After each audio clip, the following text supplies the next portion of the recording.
অবসাদের অন্যতম প্রধান কারণই হলো একঘেয়েমি। সকালবেলা যথারীতি ঘুম থেকে উঠে দম চর্চা। অবসাদের অন্যতম প্রধান কারণ হলো একঘেয়েমি।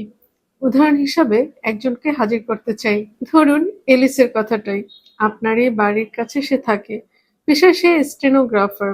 এক রাতে সে বাড়ি ফিরল অবসাদে প্রায় ভেঙে পড়ে মাথার যন্ত্রণা নিয়ে। মায়ের অনুরোধে সে খেতে বসলো কিন্তু খেতে পারল না।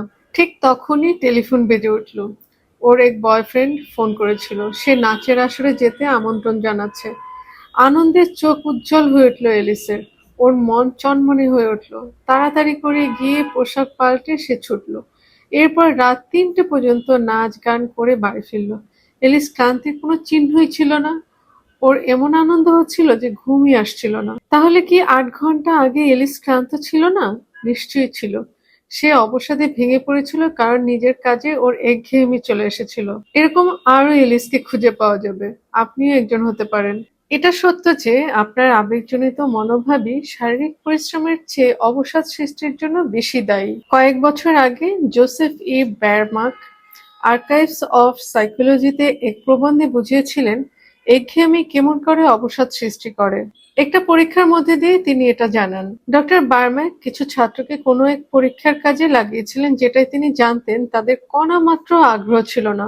ফলাফল কি হলো? ছাত্ররা অভিযোগ করলো তারা অবসাদগ্রস্ত, মাথার যন্ত্রণায় আক্রান্ত, চোখ টাটানিতে বিরক্ত আর তাদের ঘুম পাচ্ছিল। কোনো কোনো ক্ষেত্রে তাদের পেটের গন্ডগোলও হয়।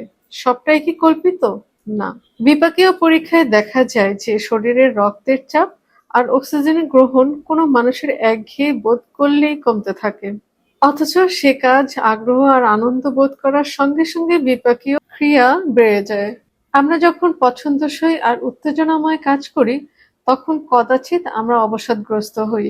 বেশ কবছর আগে আরেকজন তরুণও তার কাজ নিয়ে একঘেয়েমিতে আক্রান্ত হয়েছিল।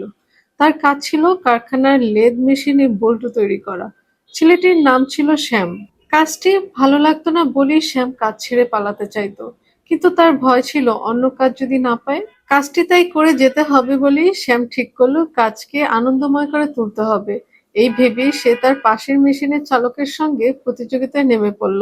দুজনে পাল্লা দিয়ে বল্টু বানাতে আরম্ভ করলো। দুজনে দেখতো কে বেশি বানিয়েছেন। শেষ পর্যন্ত ব্যাপারটা ফোরম্যানের নজরে পড়ল। তিনি শ্যামের কাজের গতিতে দারুণ খুশি হয়ে তাকে আরো ভালো কাজে লাগালেন। ৩০ বছর পরে শ্যাম স্যামুয়েল সেই কোম্পানিরই প্রেসিডেন্ট হলেন।